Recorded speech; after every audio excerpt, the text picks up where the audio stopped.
Hello. Today I'm doing something that combines a number of issues. Some time ago I released this video, Time Range Breakout for MT4, MT5, and I've had some feedback since then on ways that I could have presented it better, questions about how things operate where I wasn't quite clear enough, and so on. So firstly, I want to address those and make a new video where I explain this better. Secondly, I'm looking at this strategy by TradePro.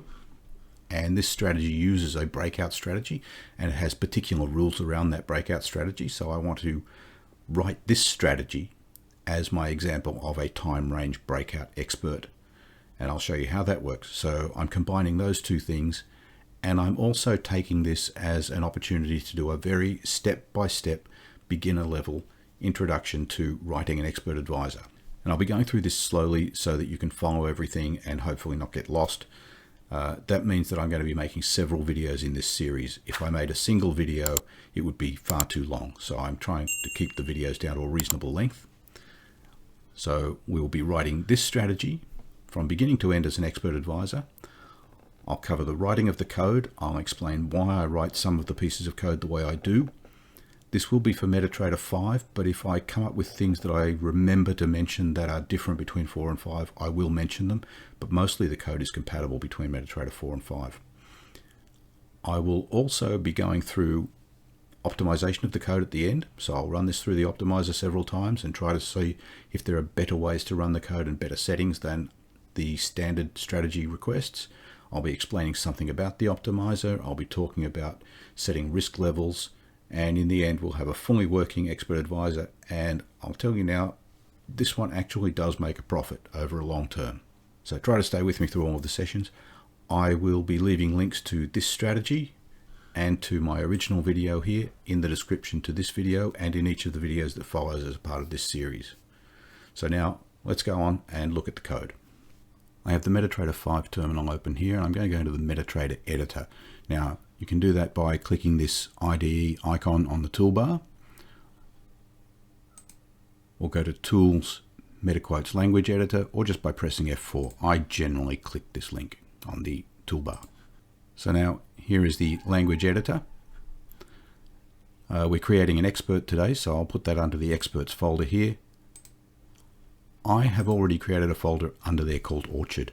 I like to have a folder under my own name, because all of my experts will go there, and I do the same for indicators and so on. And I recommend this as a practice to you. That way you don't run the risk of having a conflicting named expert or indicator that is in a common folder that is used by either MetaQuotes or by anyone else who might dump indicators or experts into that folder. So I keep everything in the Orchard folder. The other thing I do for each expert is to create a subfolder under here. So I'm going to be creating an expert today for a set and forget breakout, and if I'm going to have multiple versions of this going forward, so I have version 1, 2, 3, 4 and so on, if I leave everything in this Orchard folder along with all of the other experts, then it becomes very cluttered. So I like to create a subfolder underneath this for each expert, and then I put all the versions of that expert into their own subfolder. So to do that, I just right click on Orchard and then new folder, and I'm going to call this Breakout Set and Forget.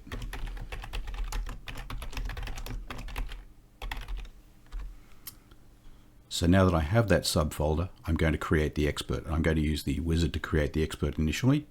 So I right click and choose New File. And now I get this dialog, Expert Advisor. Click Next. It already has the folder path here, because that's where I started the expert from. I'm just going to add the name of the expert. So this is only the path to the folder. I need to add the name of the expert, which is going to be the same thing.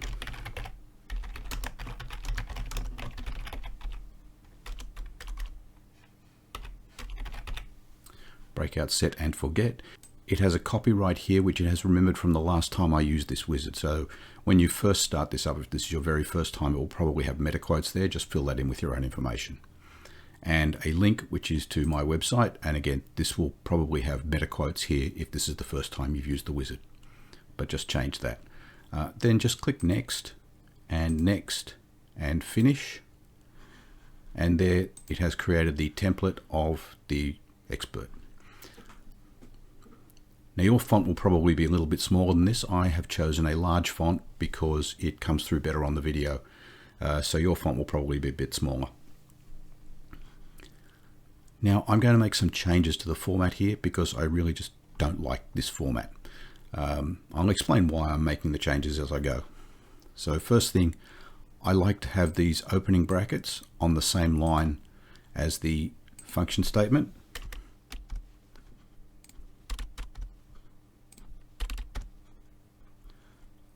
I like to have these ending brackets at the left.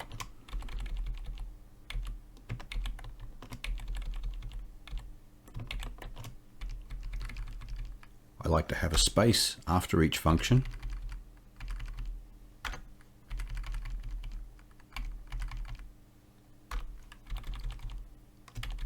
And I just get rid of these lines because they really don't seem to serve any purpose. That's most of the formatting I do.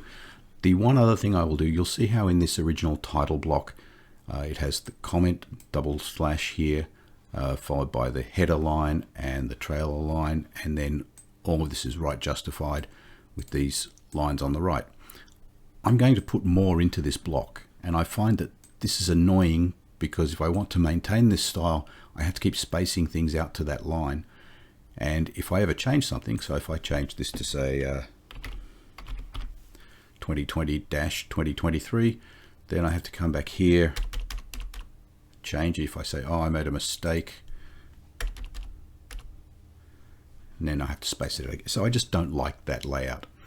So what I'm going to do here instead, before this, I'm going to put a /*, which is the beginning of a, I should have had that up there. It's the beginning of a comment block, and then I'm going to end that with */, which is the end of a comment block.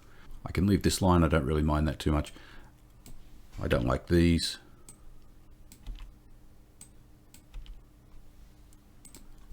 And then I will just bring all of that back to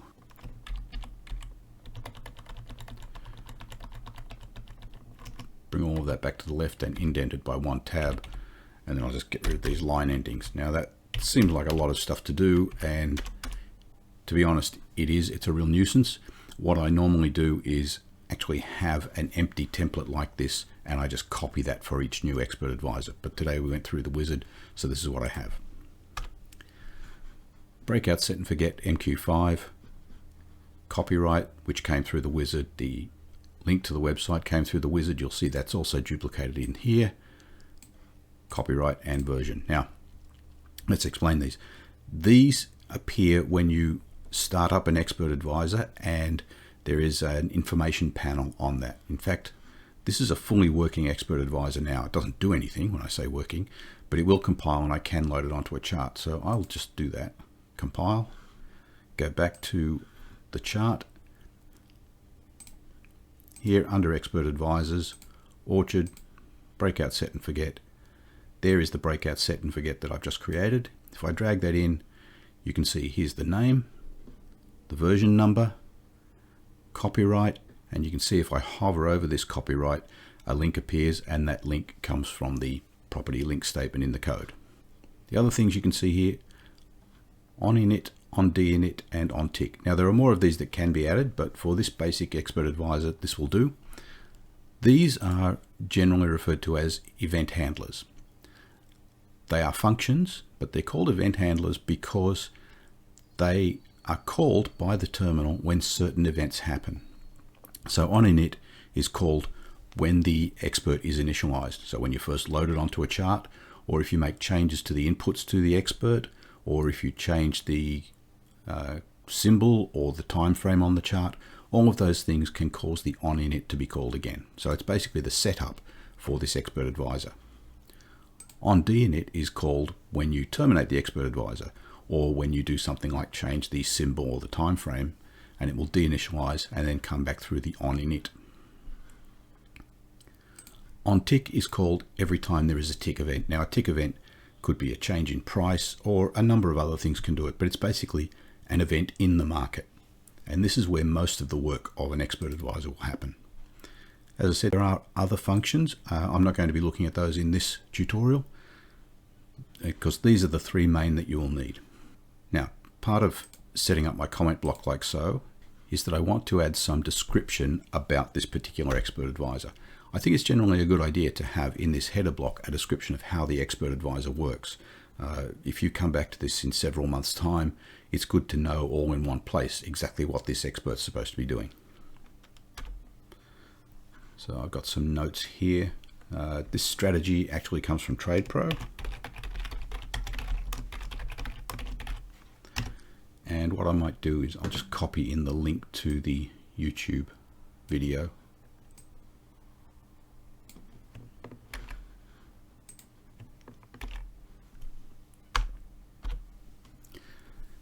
Now,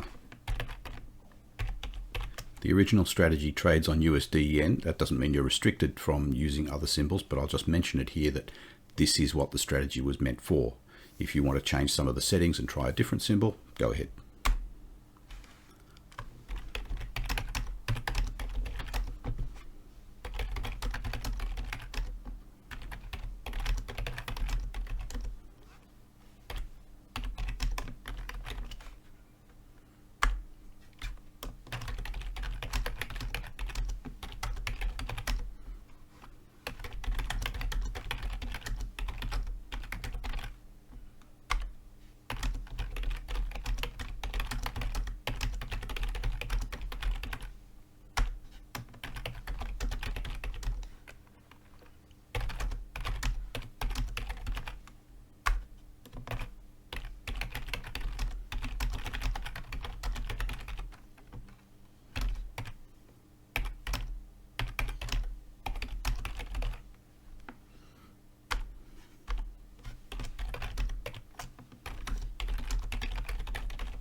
Yes, the original strategy said use USDJPY.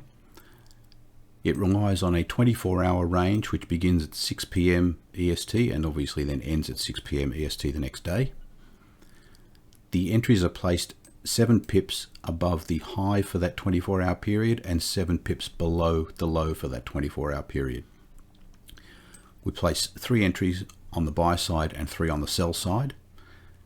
Each entry has a stop loss of 25 pips, but then they each have a different take profit. So there's a 15 pip, a 35 pip, and a 50 pip take profit. And you'll see all this described if you go to this video. So 3 entries above and 3 entries below. The strategy has a risk of 1% per position, and I've assumed that that means 1% for each of those 3 trades above or 3 trades below. And that risk will be based on the 25 pip stop loss. So you'll see when I write the code for it, but a risk of 1% on 25 pips, if I risk the same number of lots and have the stop loss of 50 pips, that's obviously twice the risk. So part of the calculation for risk is how far the trade can go. How far is the stop loss? So this is based on the 25 pip stop loss for each of these 3 trades. It should be total. So that would be a total of 3% risk per day, 1% on each of the positions. And I'm assuming that that risk is based on the equity. So you have a balance in your account and you have an equity in the account. The equity is adjusted for any running profit or loss on trades that haven't been closed yet. So I'm going to be calculating risk based on the account equity. Now, it's not stated in the original strategy, but when I hit one entry target, so if I hit the buy side or the sell side, then I'm going to cancel the opposite. So if the price goes up and I hit the buy entry target at 7 pips above the high, I just will forget about all of the sell side. And if I hit the sell side, I'll cancel the buy side. So I'm not looking for situations where the price might go up through the buy side and then come back down and hit the sell side. I'm just going to cancel the opposite. And if an entry is not hit on a day, then I'm going to forget about that and start again the next day. So if I've set an entry point on day one and that doesn't get touched because the price is in a narrow range for the day, then I'll have a new entry point on day two. I won't hold both of those entry points. I'll close one of them and just start with the new entry point. And then the strategy mentions optionally you could set a move to break even when you hit the stop loss on the first trade. So I'll be building that in at some point, not on day one in this tutorial because it's too much to do. So we've seen the copyright, the link and the version, and the on and it. So let's create some inputs for this. Let's see what I need here.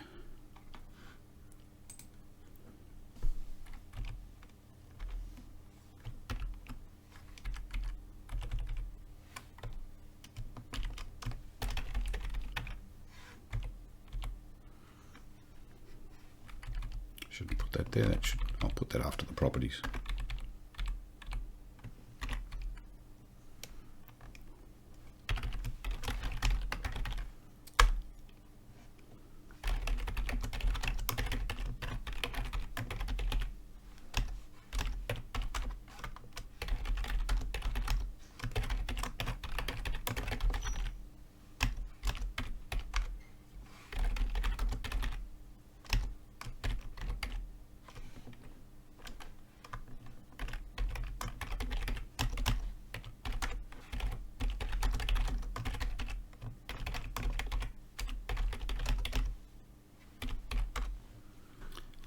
I'll actually change this. I'll say that's range start hour.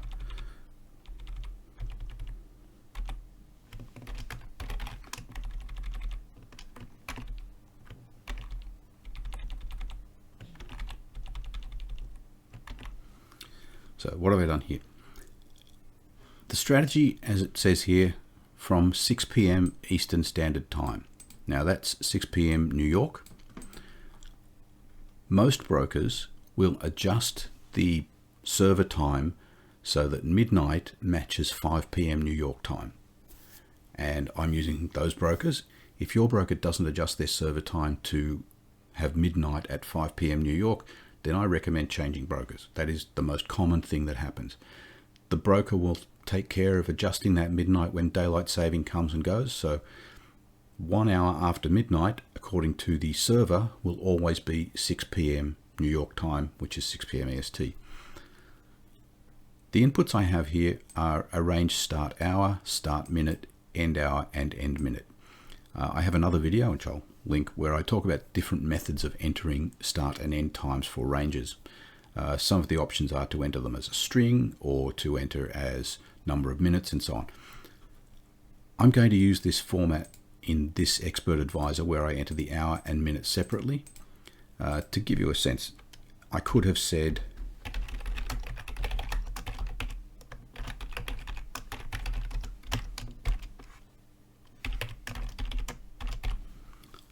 that, and this will look nice for the person entering the time because it looks like a real time, but it also means that someone entering the time can enter non-numeric characters. They can enter a completely invalid time format. You have to do a lot of extra work to validate that. It also means that when you get to optimizing, and we will be doing optimizing as part of this series, the standard optimizer cannot do anything with strings, where by leaving this as a number for hour, I can set the optimizer to go through a range of hours from 0 up to 23. So I can look at every possible hour in the optimizer. But if this is entered as a string, the optimizer can't do anything with it. So that's one reason for not using a string. The other option might be to have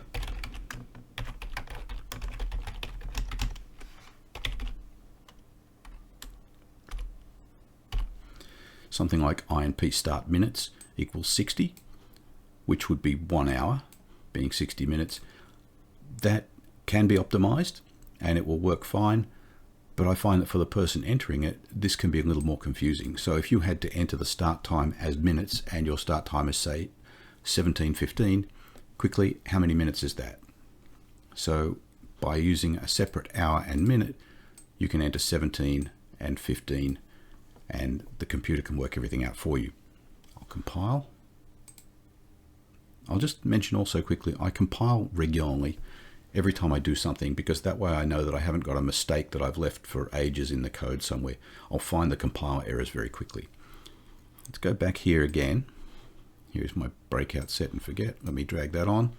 And if I go to the inputs now, I actually have inputs. And here's the range start hour, start minute, end hour, and end minute. 1, 0, 1, and 0.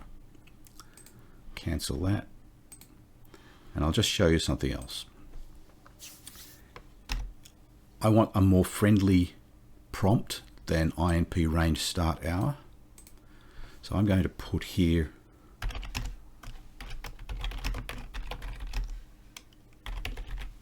range start hour. I'll just copy that.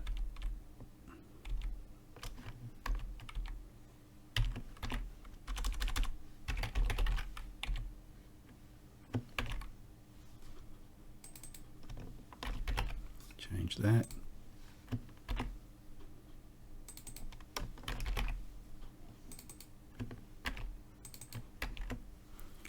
Now by putting these comments at the end of the input lines, this will become the prompt on screen. So I've done that. I'll just compile again. Go back here, drag that on, and now the inputs say range start hour, range start minute, end hour, and end minute. So it's just a more friendly way of entering those inputs. And these values obviously are the defaults that come up on the chart when you first load the expert. I have a number of other inputs that I'm going to need because, as the strategy says, I want to enter 7 pips above, 25 pips stop loss, 15, 35, and 50 take profit. Now, that is the way the strategy is designed, but just like I've allowed you to enter the start hour and minute, I'm also going to allow you to change this 7 pips, the 25, the 15, 35, and 50.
Just copy and paste that one rather than retype.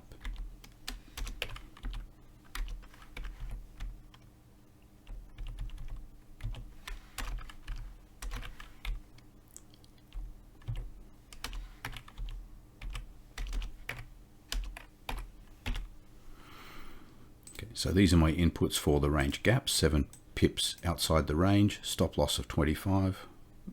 Input, right, take profit 1, 2, and 3.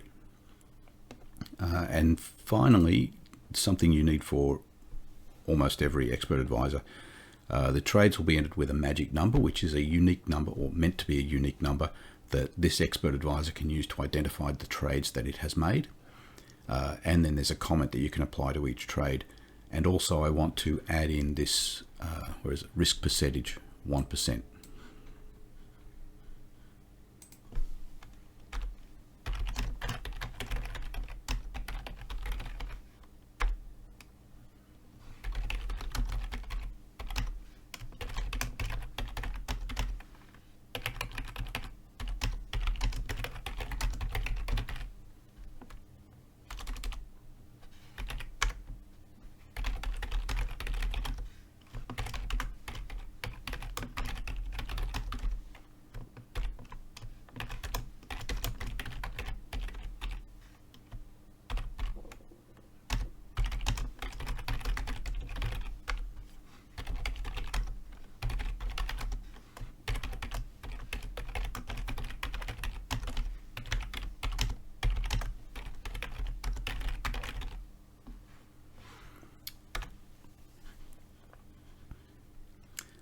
So magic number, and I'm just putting a dummy number here for the moment. You can put whatever you like there. But remember, this is only the default magic number. When you run this, you can override that magic number. And I like to make that an input so that you can override it, because I never quite know what other experts you might have running. And just on the remote chance that you have two experts that happen to have the same magic number, I like you to be able to modify it. Also, if you want to run this same expert with two different sets of inputs on the same symbol, so if you want to run this on dollar yen from 6 p.m. to 6 p.m., which is the default, but you also want to run it on, say, 7 p.m. to 9 p.m., then you would need different magic numbers so that each of those two running versions of the expert would know which trades it has placed. So by having this as an input, you can change that as you like. The trade comment just appears as a comment, and then risk percent, 1% risk per trade. Now that's all of the inputs. I'm going to put here a semicolon. Now I'll just mention why I do that. When I store my code using Git. I automatically reformat the code, and I use CLang format to do that. It's a free tool that you can download if you wish. CLang format has a tendency to indent this particular statement, this on init, based on the last thing it found up here somewhere.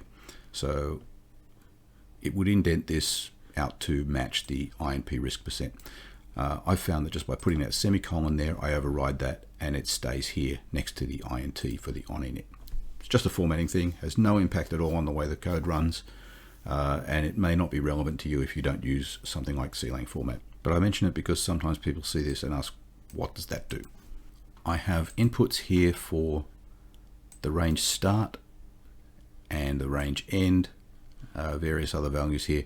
I'm just going to put in some validation of this start hour and minute and end hour and minute. And I'll do that in the on init.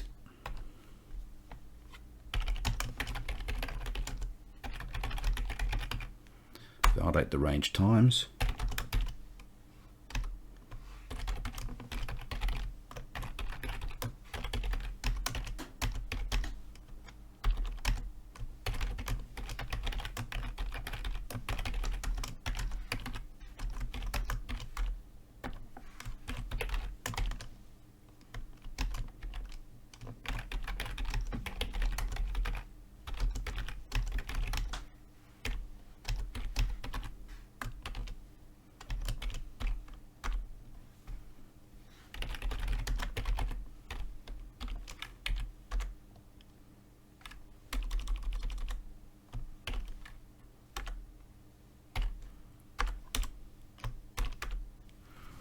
I've just done one so far. If the range start hour is less than 0, or the range start hour, so this double vertical line, that means or, INP range start hour is greater than 23.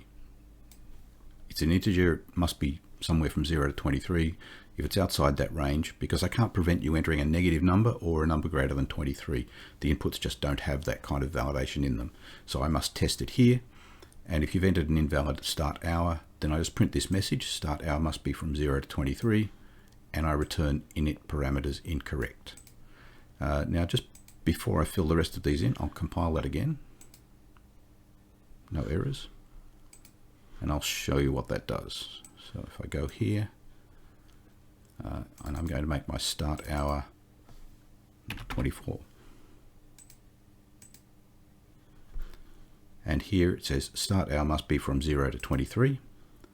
That's in the experts tab, and the expert is not running. If I actually go to journal, you can see expert loaded successfully, initialization failed with code 32767, incorrect parameters. Okay. So it will simply terminate at this point, won't go any further. There's no point in going further because I can't do anything with a range start hour of less than 0 or greater than 23. I'm just going to duplicate that for the other 3 values.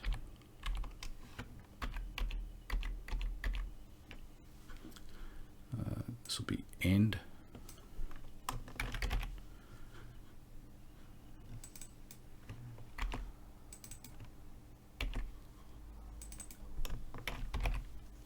And this will be minute.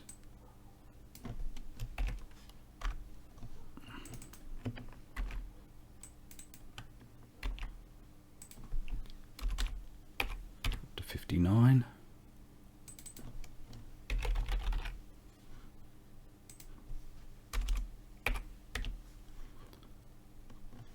And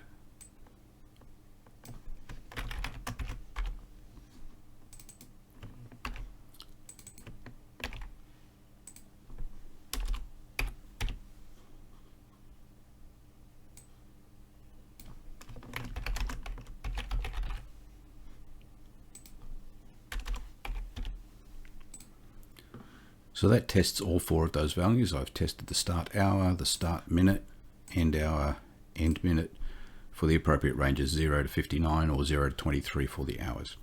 And if any of those are incorrect, then you'll get this message and you'll return init parameters incorrect. Some people prefer a more obvious message to this. As I showed here, on the experts tab I get this, on the journal tab I get something, but if you're looking at the trade tab you would see nothing. So let me just do that again. Breakout, set and forget. 29 for the start. And I see nothing here. It just isn't running. I can go to experts and I can see start hour must be from 0 to 23, but that's not quite obvious. Some people might prefer to raise an alert here, and that is as simply as saying, I'll actually just copy this rather than type it out again.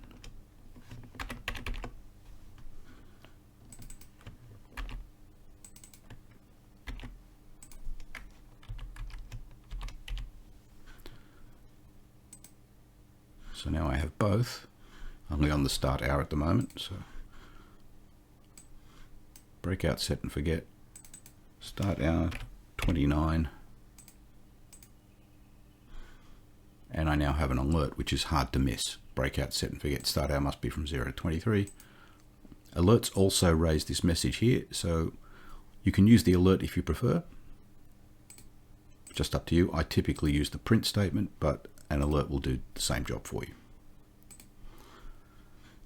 I guess since I've mentioned that, I'll just change them all from prints to alerts now.